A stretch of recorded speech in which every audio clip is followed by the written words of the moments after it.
Read him up.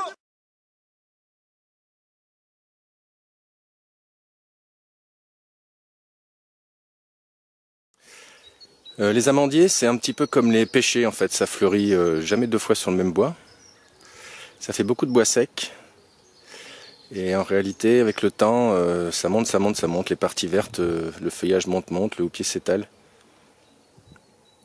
Voilà, donc c'est soit des arbres qu'on taille pas ou peu, soit des arbres sur lesquels il faut pratiquer, adapter différentes formes et faire de la taille assez régulière.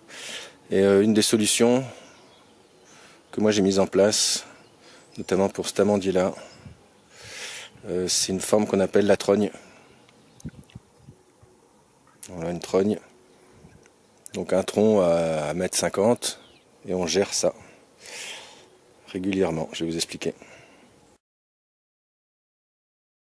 Donc, quand j'ai découvert cet amandier il y a plus de 10 ans maintenant, c'est un arbre qui devait avoir une trentaine d'années, qui était enclavé avec des tuyas, des cyprès à côté, il y avait un prunier qui prenait de la place, il y avait pas mal de contraintes pour cette plante, donc elle a poussé d'ailleurs.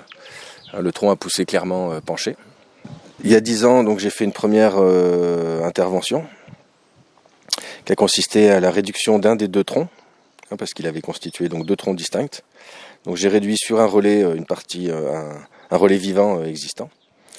J'ai fait une légère éclaircie du relais et puis j'ai fait un petit peu de diminution éclaircie de l'axe central, de l'axe restant, donc avec un rendu esthétique relativement peu intéressant. C'était donc la première taille, la taille de conversion, puisque l'idée c'était de passer d'une forme naturelle à une forme de trogne. Il y a 5 ans, j'ai fait une réduction donc, du second tronc, donc la deuxième phase de la taille de conversion, sans relais, sans garder de relais cette fois-ci, avec une éclaircie de l'ancien relais, dont la suppression des bois secs, et un travail assez rapide. Parce que le principe des trognes, c'est que ces relais-là ne sont pas pérennes, donc ils seront supprimés, selon un cycle à déterminer. Il y a 4 ans, j'ai pas fait de taille particulière. Il y a 3 ans, j'ai commencé la taille d'entretien, avec la suppression de l'ancien relais, du premier qui avait été conservé. Et dorénavant, annuellement, je sélectionne les rejets tout simplement.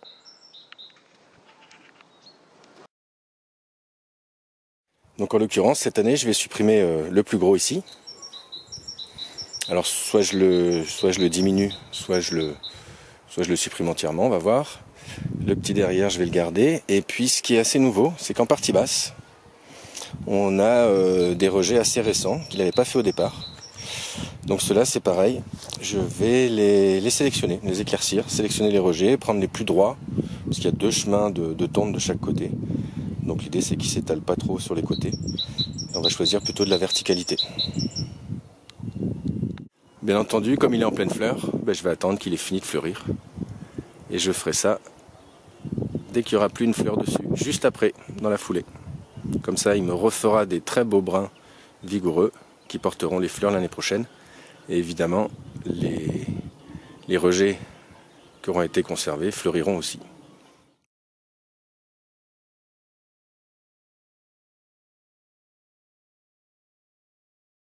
Voilà donc à quoi ressemble notre amandier. Donc 1 mois après la floraison, les fleurs ont disparu. Là c'est les feuillages qui arrivent. Donc c'est le moment parfait pour faire ça. Donc du coup, comme prévu, je vais commencer par couper cet axe-là. Alors je ne sais pas encore si je vais garder ce relais. Donc soit je coupe ici, soit je coupe à cet endroit-là pour garder ce relais-là. Là pour l'instant, je vais couper celui-ci déjà.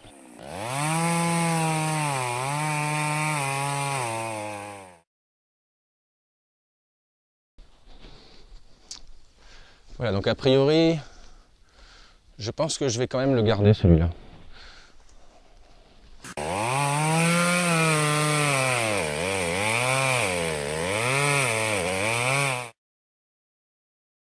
Donc ça, c'est ce qu'on appelle une diminution. Et puis après, je vais, en le gardant, je vais remonter un petit peu la couronne.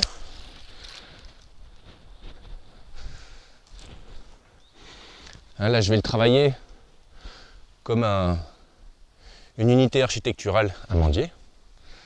Et donc je vais le redresser un peu, je vais enlever ce qui part là, pour faire de l'air, pour que ces pousses-là, au lieu d'être contraintes par le dessus, partent du côté chemin, pour avoir quelque chose d'un peu plus droit.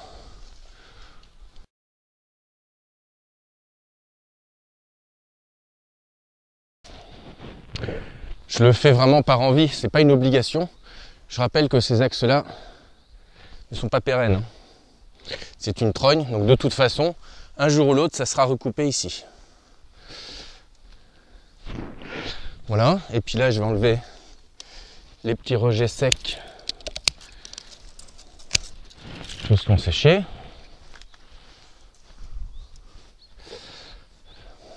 Celui-ci, de la même manière, je vais couper l'axe, je pense qu'il est le plus bas. Je ne sais même pas si je vais le garder finalement. Je pense que je vais même pas le garder. Alors je vais faire attention parce que j'ai une toute jeune pousse ici qu'on voit là. Je vais essayer de la conserver, de ne pas l'abîmer.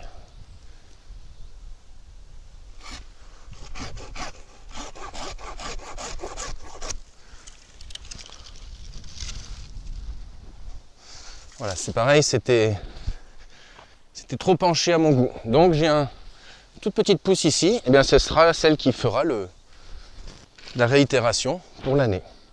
Puis là on va tourner la caméra, je vais faire ce rejet là. Donc pour celui-ci on a dit je vais en garder qu'un seul.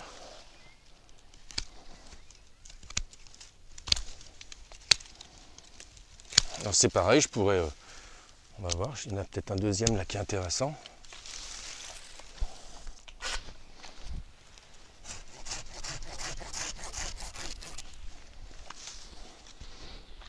Ici, je vais enlever ce qui va mourir, hein. De toute façon, ces petites branches basses là, d'ailleurs, c'est déjà sec, hein.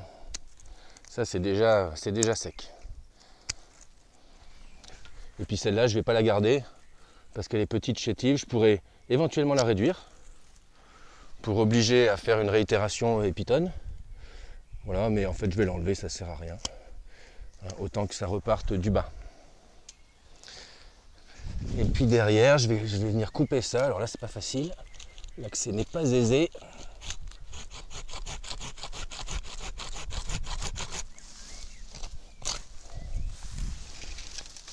Et éventuellement, si je veux en garder qu'une, soit je garde les deux. Je pourrais garder les deux et je pourrais jouer cette carte-là, par exemple. Même ça, faire une petite diminution. En fait, juste pour excentrer la pousse.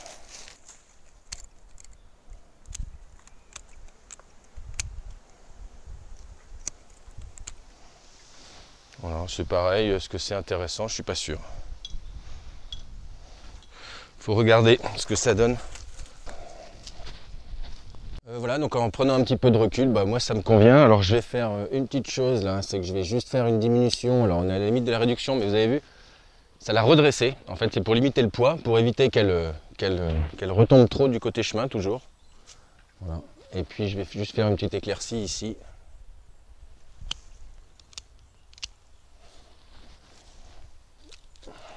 Terminé. Petit bois sec. Voilà, donc la taille d'entretien d'une trogne en général, de la trogne d'amandier pour l'exemple. Je rappelle et je reprécise que le travail que j'ai fait au niveau aérien n'est pas une obligation. Il ne fait pas partie de la modalité de taille d'entretien de la trogne. C'est vraiment pour le plaisir, pour mon plaisir à moi, parce que j'ai une petite contrainte par rapport au passage. Et puis parce que voilà, mon œil fait que j'ai envie d'aller un petit peu plus loin. Ce n'est pas une obligation. Tout ceci sera recoupé de toute façon dans 2, 3, 4 ans, ça dépend. Hein, on renouvelle les bois en permanence. Voilà, la fin de la taille. Un arbre prêt pour faire une belle pousse dans l'année et des magnifiques fleurs au printemps prochain.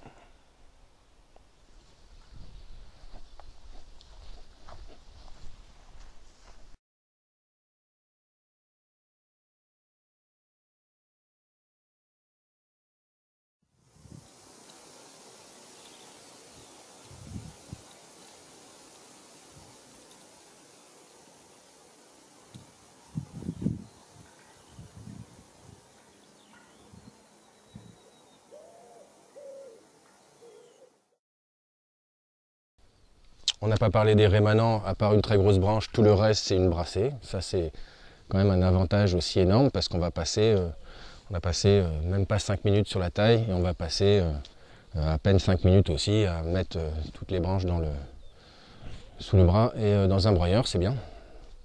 Ou dans le compost ou à la cheminée.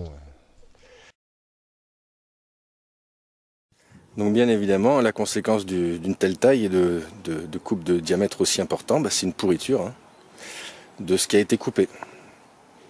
C'est-à-dire que l'axe qui a été coupé, bah, évidemment, descendait jusqu'au sol, alimenté par les racines. Et donc, tout ce qui appartenait à la branche coupée, tronc compris évidemment, et racines comprises, eh bien, est en train de dépérir, de pourrir. On voit une altération du bois ici qui est très nette. Parce que le tronc est en train de se creuser. Hein. Et un petit champignon, marque de la décomposition en cours du bois.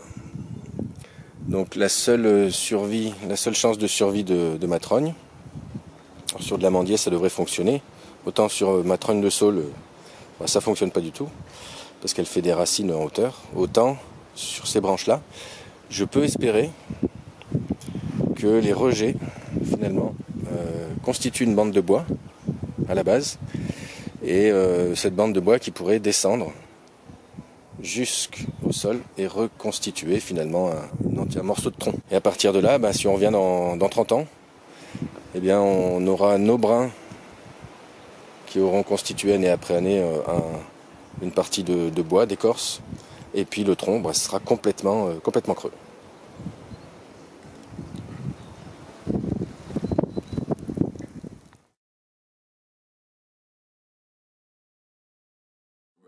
Ready,